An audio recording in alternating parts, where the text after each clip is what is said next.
How to finish a huge to-do list when you're short on time.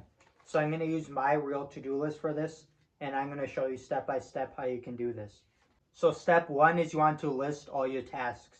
So you need to know exactly all the tasks that you want to do every single day for your success. So for me, what I like to do is I like to print my to-do list, and then I like to laminate it. I think this is way better than writing down your to-do list because you can see it every day and it's better handwriting, at least for me. So get your to-do list printed and laminated and know exactly how to do every habit on your to-do list. So now once you have your full to-do list ready on your desk, then let's go to step two. Then you want to go through your habit list and you want to see which habits to keep, reduce, and remove. So for this, I got a paper, and then I'm going to list habits that I want to reduce and remove. So you do the same thing with your habits list. So let's start off with the habits we want to reduce. Reduce means instead of doing a habit every single day, you reduce it down to less frequency. So maybe you do it once a week, maybe once a month, but just less time than once a day. So the habits that we're going to reduce are, let's say, under 100 following per account, follow 3 accounts per platform. So for that, I'd say reduce to, let's say, maybe once a week. So let's say number 7, once a week. Let's say number 11, which is archive social media posts, I'd say remove. Now, sometimes I want to keep that, but now I want to make sure all my posts are high quality. So for archiving, let's say remove that, at least for now. So number 11 would be remove. 18-minute nap, I'd say maybe keep that, but maybe for a nap, if you have enough time, you can take a nap. It depends on what you want to do every day. If you're low on time, maybe reduce or remove that nap and focus on getting a good amount of sleep. For number 15, which is thinking of ideas to solve audience problems and my problems, I'd say remove that because I can combine that with the 15 minutes a day thinking of 100 ideas. So let's say number 15, remove. Number 18, which is client work, I'd say for now, remove that. Since I'm not doing that yet, since I'm still trying to prove my skills, and I want to spend that time on creating assets, like making YouTube videos. So for client work, let's say remove that for now. And then obviously you have other stuff like maybe you want to do a blog, maybe you want to do email marketing. For that stuff, I want to keep that, but I'm not going to do that just yet. So that's my example for habits I want to reduce or remove. So it could be once a week for following accounts, maybe archiving, I can remove that. Maybe thinking of ideas to solve problems, I can combine that with thinking of 100 ideas for 15 minutes a day. And then we can remove client work. So those are some examples for my to-do list. So now for your to-do list, go through your list and see which habits you want to remove or reduce. Do it less often or stop doing it, at least for a while. Step 3 is you want to calculate available free time. So for this, get a calculator if you want to do the numbers. And then the simple way to do this is just time track your day. So these are some of the habits that I'm tracking today, and I'm still working on improving this system.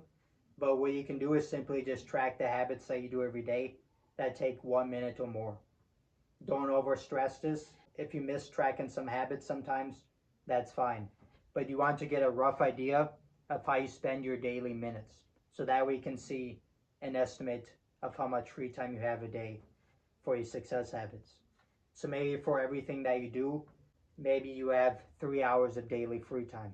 After your job, after your chores, after eating, all that habits, you have 3 hours of free time. And then you can put at least 2 of those hours a day on success habits to improve your life. So know your daily free time minutes by either tracking your daily minutes or just using a simple calculator and getting an estimate. Step 4 is you want to do important and urgent tasks first. This is especially great if you're short on time for your daily free time minutes. So look through your list and on a paper write down the most important and most urgent habits to do first. So I'll give you some examples for my to-do list. 2 Amazon book reviews and 2 Reddit reviews. for stuff my target audience is struggling with in their desires. So habit number 4, definitely that's a priority. Studying smart marketers to see what they do for success, maybe like the font size, do they use problem or improvement hooks, stuff like that. So habit number 6 is definitely a priority. Thinking of ideas, which is great for my social media videos, definitely habit 14. So those are 3 examples for the first page. Right, for today's stuff, like writing the outline, titles for videos, definitely.